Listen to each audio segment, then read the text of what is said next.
all the technologies we talk about here on The Tech Between Us, none affect us as intimately as the one we'll discuss today, digital therapeutics.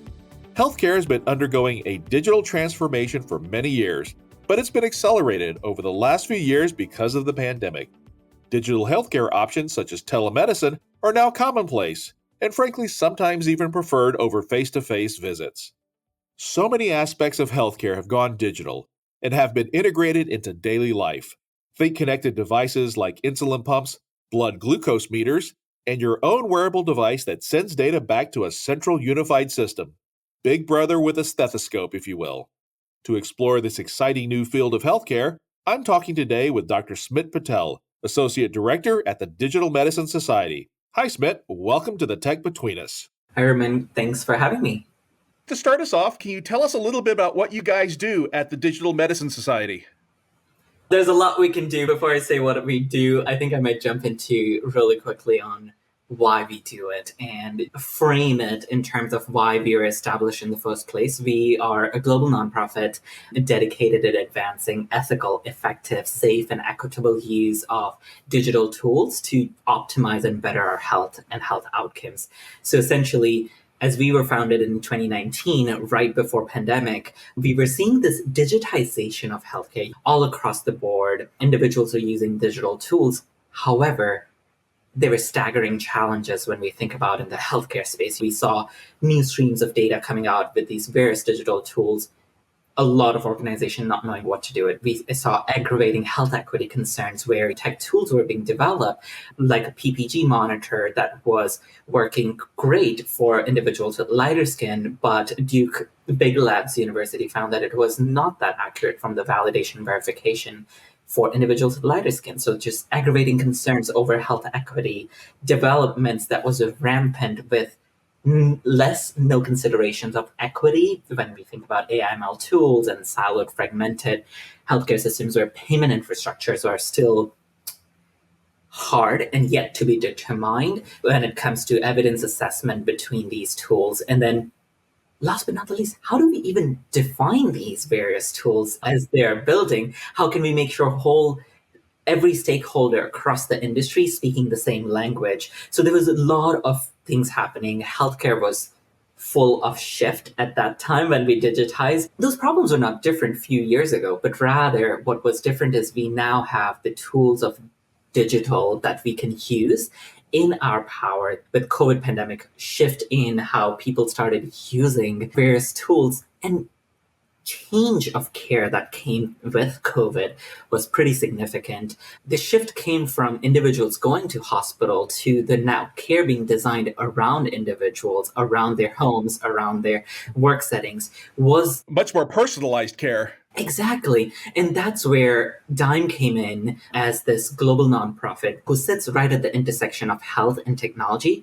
And we call ourselves conveners. We bring stakeholders from investors, payers, regulators, health systems, clinicians, ethicists, engineers, from hardware to software engineers, designers, all together to determine what good looks like. What is our North Star? We have seen these challenges in healthcare for a very long time. You add a digital layer to that, digitization of healthcare. This is not the time that we create more gaps, but rather how can we curb those gaps and build a good North Star that works for all individuals, that drives good health outcomes, that improves on equity, that works, and that we do it in an ethical fashion across the tapestry of digital health solutions that are out there. So that's what Dime does, convene various stakeholders together to build standards and frameworks and toolkits and resources that individuals can go back to with the common North Star in terms of what good looks like. So you're providing a lot of structure around this huge digital transformation of healthcare and medicine. You said it right in one line. When we talk about healthcare and medicine, there is a lot of talk on digital healthcare, digital medicine. Are they one and the same? Are they synonymous, or is there a difference between the overall digital healthcare and digital medicine?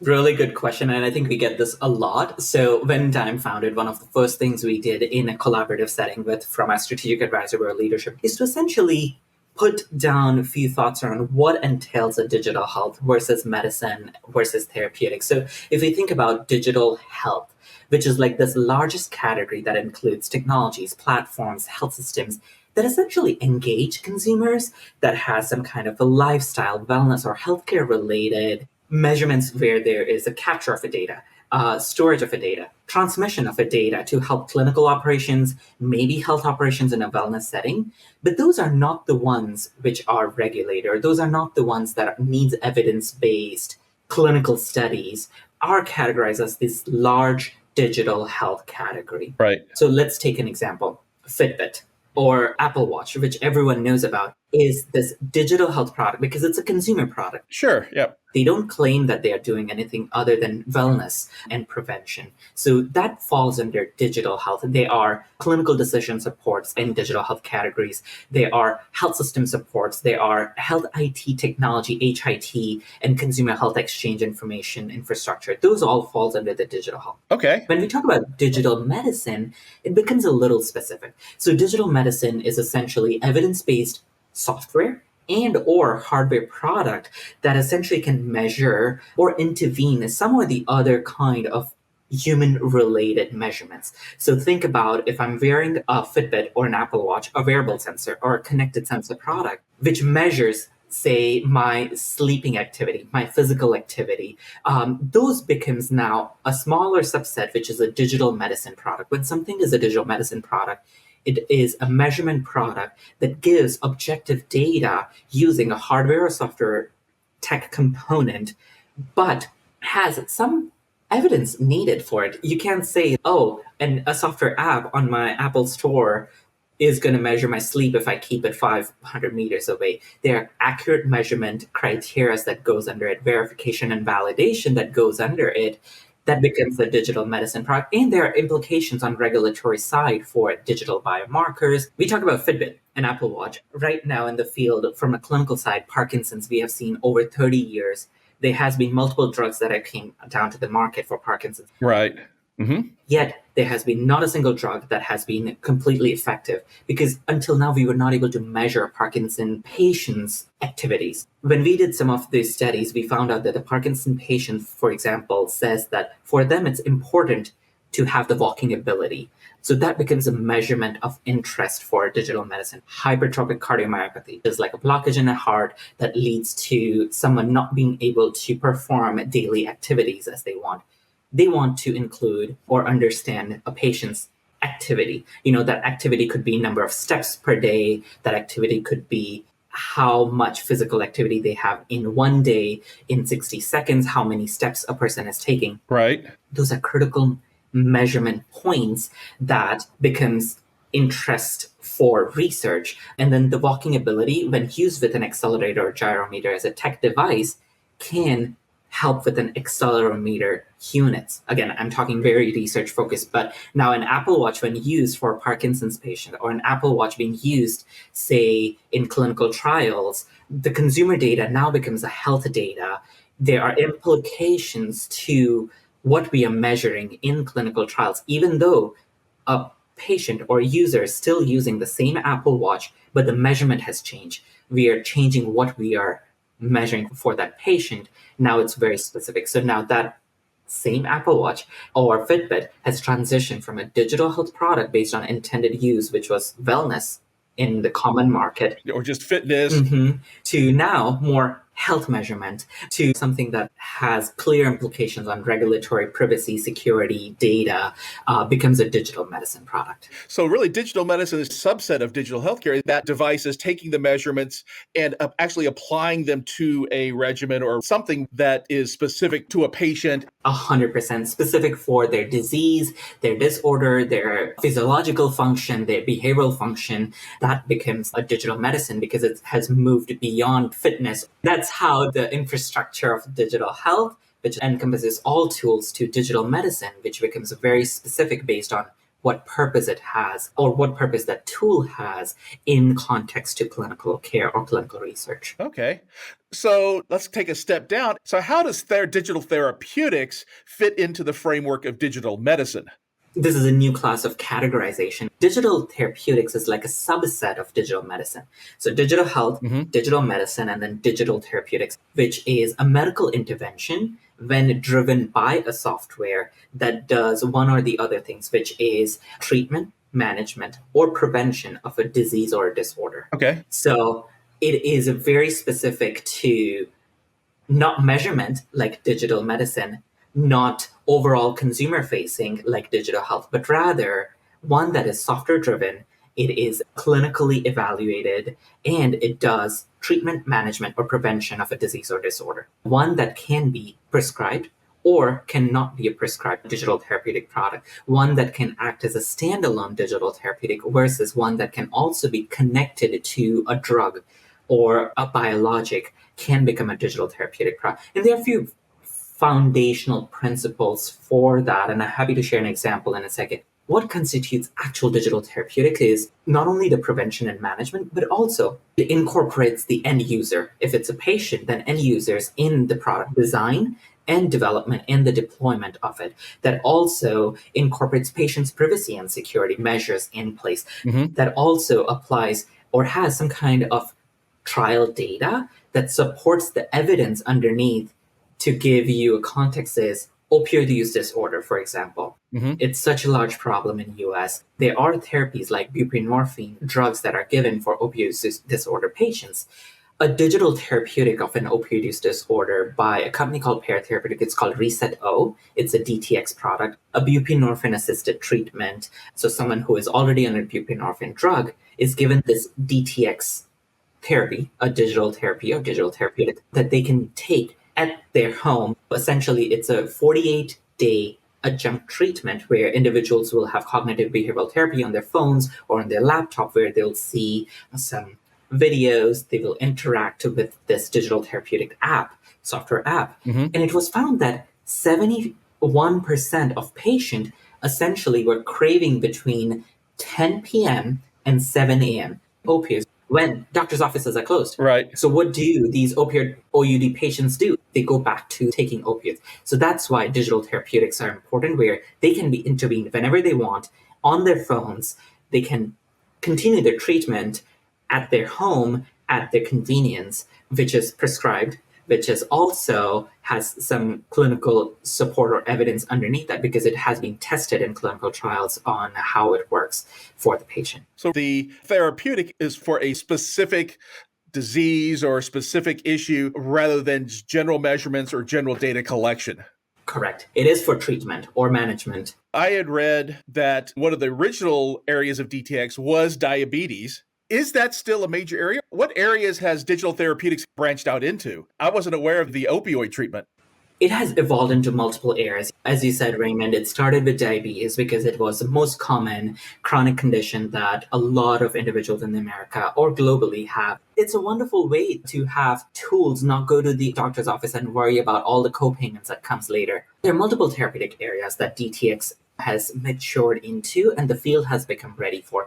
And I'll walk you through a few examples. It has from cardiovascular, from neurology, from dermatology to gastroenterology to even behavioral ADHD that a lot of kids have across the globe. It is also something that is prevalent for adults too. There's this company called Akili Interactive building EndeavorRx, which is a DTX solution prescribed for kids age 8 to 14. It's a video game, first video game that is cleared by FDA based on their effectiveness data, based on the safety data, and which kids can play essentially 25 minutes a day, 5 days a week, for 4 weeks, a treatment plan for ADHD. And it has shown significant improvement in attention spans for kids age 8 to 12. Okay. We have also seen in musculoskeletal space, so for pain management.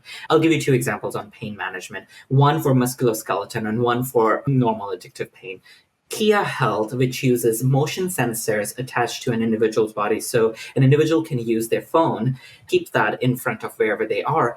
They can do virtual PT sessions, which becomes a DTX because they study it, they have real-time monitoring on how they're doing. And what it was found is DTX reduced 58% of the pain compared to 40% in the control setting. So at home, pain management through these motion sensors is considered as a DTX. Another one, Relieve VRX, which is a virtual reality product that was first cleared by FDA that uses virtual reality headsets that individuals wear. It's for adults 18 and over, where daily treatment for an 8-week treatment showed improvement significantly in pain scales and pain levels that were compared to the control setting. I'm a clinician, so I speak more from the data. But these are some of the therapies that are prevalent and are being used essentially. They're in neurology, like for stroke rehabilitation and multiple sclerosis patients who have movement disorder.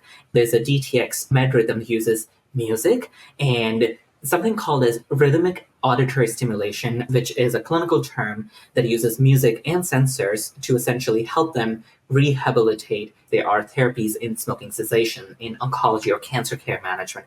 There are therapies in insomnia for sleep disorders. So across the board now, field is ready to mature beyond that diabetes space. And now innovators are looking forward to exploring various different spaces for digital therapeutics. Going back to the ADHD, my son has ADHD and he's prescribed Adderall. So you're saying that the digital therapeutics have a similar efficacy to pharmaceutical solutions? Yes. One of the things that even as a clinician, we don't want is, and as a parent, rightly, we don't want kids to give pills and more pills when we can have a digital solution to it. So yes, the Endeavor RX, which is a FDA cleared product, has really strong results. It has been tested for the last 7 years in clinical trials to show the efficacy levels as good as the drugs that are being taken, for example, in Adderall, in a comparative settings. And it has been shown impressive results for ADHD. I'm an adult. I don't even have an ADHD, and I want to play that video game just to improve my attention span and focus. Imagine that for kids. Yeah, that was around. That would have been the way my son clearly would have gone rather than the Adderall. And there are all kinds of issues with medication, whereas it seems that the regimen for the digital therapeutic is 4 weeks and we're done. Yeah. 25 minutes a day, 5 days a week, and then 4 weeks, which is a month's regimen. And an individual can have an increased attention span compared to continuous drug treatment that could be repeated if symptoms are not improving. So I think it's shifting the way we care. Again, this has not been incorporated as a clinical guidelines, but because being new, it takes some time to get there. However, solutions like these will change the health and the care for our parents, ourselves, our kids in the next few years. Interesting. So I know we've all seen commercials for Prevagen, that's supposed to help improve attention and mental capabilities as we age. Is that something that could be accomplished through a digital therapeutic maybe in the future? I think yes and no. I'm hopeful it can be accomplished because there are various areas from attention, from sleep, from activity measurements that are being looked at, that are being researched. And I come from a stance where we believe that hire a research scientist first who creates labels for your product, hire a scientist first, hire engineer second, and then hire a marketing manager, because that's how you build the right infrastructure for a good evidence-based product that will be not just out in the market, but it will be adopted by multiple different end users. If it's patient, then definitely patients will want to use that. So the long answer to that, I think, yes, we will see a lot more digital therapeutics that will be developed over the years. We have seen a span of right now over 100 digital therapeutics in the research phase. Wow, that's huge. And interestingly, I was reading this survey from TLGC's consulting, not the most accurate data because I've not seen their statistic analysis, but what they had captured was the brand prescription drugs percent rate and then the new digital health product rates growth, which was, I think, 22% versus brand prescription drug is 7%, was correlated at 2035, so 12 years from now, equivalent number of products that we will have from brand prescription products versus the digital health products. And a subset, hopefully, in the digital therapeutics, that we will be able to see a lot more of something that can improve care significantly. That's really impressive. It is such a new area. I think I read the first time the term was even used was less than 10 years ago. And yet we've already got over 100 therapeutic products in the pipeline to cure this huge neurological, cardiovascular, mental health, diabetes, on and on, as therapies for the different ailments. That's huge growth. Let's pivot to a set of rapid-fire questions which come from our sponsored partner, Microchip Technology, providing engineers innovative products to reduce risk, lower cost, and speed time to market for applications across industrial, communications, automotive, and more. Explore more from them by visiting mouser.com/microchip. What is the most innovative, and I'll let you define that yourself, innovative therapy that you've come across in your experience with digital therapeutics or even digital medicine in general? I have one on top of my mind. It's the smart toilet seat. It is one of the most amazing therapy. So the smart toilet seat, developed by one of the Rochester University's researchers, they are a startup applying for FDA process. They have 3 different sensors on the toilet seats that essentially measures fluid overload for heart failure patients. So what happens in a heart failure patients, there's a buildup of fluids over 5 to 6 kilograms in 3 to 5 days. That means that someone is going to have a heart failure, an indication on a clinical side that we always look for. This smart toilet seat essentially does not ask for anything. Individuals go, do their potty, sit on the toilet seat for 30 to 60 seconds, and measures the fluid overload. That's amazing. Which is incredible because patient has to change nothing. And in a preventative sense, we are able to find such rich data, identify if someone is going to have a heart failure or heart attack. So I think that would be the most innovative one. That is amazing. As an advocate for digital medicine, I know you've traveled a zillion different places. What has been your most favorite place to travel over the last few years? That place is actually somewhere where there was a little less digital. It was Madagascar. So pre-pandemic, and a couple of my friends, we love non-traditional places, and Madagascar was one of the ones. And I had on my checklist to climb mountains.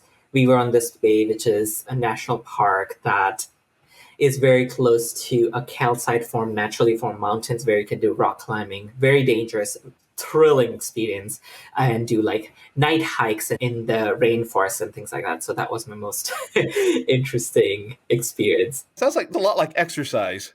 It does. And I had no wearable sensors at that time, no connectivity when I was in the rainforest. So it was perfect because I was not measuring anything. I was just living there. Oh, that's great. So, going back to specifically therapeutics, as a clinician, I know you've been involved in a lot of different trials. Have you had a favorite one? In other words, one that really touched you in some way or one that really stood out? Because I'm not the patient for a lot of these digital therapeutics, I don't have ADHD or like cardiovascular problems. I have not tested. But in an ideal world, if I had to, or if I have a wish list, Keeley Interactive is working on expansion of EndeavorRx, the video game for ADHD, in adult population. They're testing on adult population to see if it has similar results, if they have to make any changes. But a video game that you can actually use in a real life setting, I think it's a magnificent. I'm an adult. I don't even play video games, but I would totally play that video game to increase my attention span. So I would have to go with that. I am a gamer. I'm always playing at least one game. And to me, yeah, you're right. It would be the best of both worlds, being able to play in a game that I enjoy, plus actually get a benefit from it. That would be amazing. Yeah, it's like making medicine fun. What a great way to shift medicine is making it fun, because who likes to go to doctors? Who likes to take drugs? We all have to at some point in our life, but can we make healthcare a little bit more fun? Absolutely. Last rapid fire. If you could do anything other than what you're doing today as a job, what would that be? Oh, goodness. I have not thought about it, because this is from my pharmacy world, which I was in the past, to this is my favorite ideal state world. If I was doing anything other than what I'm doing right now, I think I would do policy writing and or more on the world of advocacy, because I see a lot of passionate individuals, intelligent individuals in this space. Whatever I can do to influence policies that impacts individuals' health, individuals' living, be it climate or food security, be it home security, I would shift my career in the advocacy world, essentially to just make it bigger, make it better for all of us living, so that the short timeline that we have, we all can live more peacefully with and healthier and better. I think you'd be awesome at it. Just from the time that we spent together, you would be amazing at that. Thanks for joining us for part 1 of our conversation with Dr. Smit Patel. Be sure to catch the next episode of our discussion as we dive deeper into digital therapeutics. If you'd like to learn more, the Tech Between Us podcast is just one piece of Mouser's in-depth look at this subject. Explore the entire Empowering Innovation Together content series at mouser.com/empowering-innovation for technical articles, use cases, and more. A leading provider of embedded solutions, Microchip Technology provides engineers an innovative and comprehensive product portfolio aimed to reduce risk, lower cost, and speed time to market for applications across industrial, communications, automotive, and more. To learn more, visit mouser.com/microchip.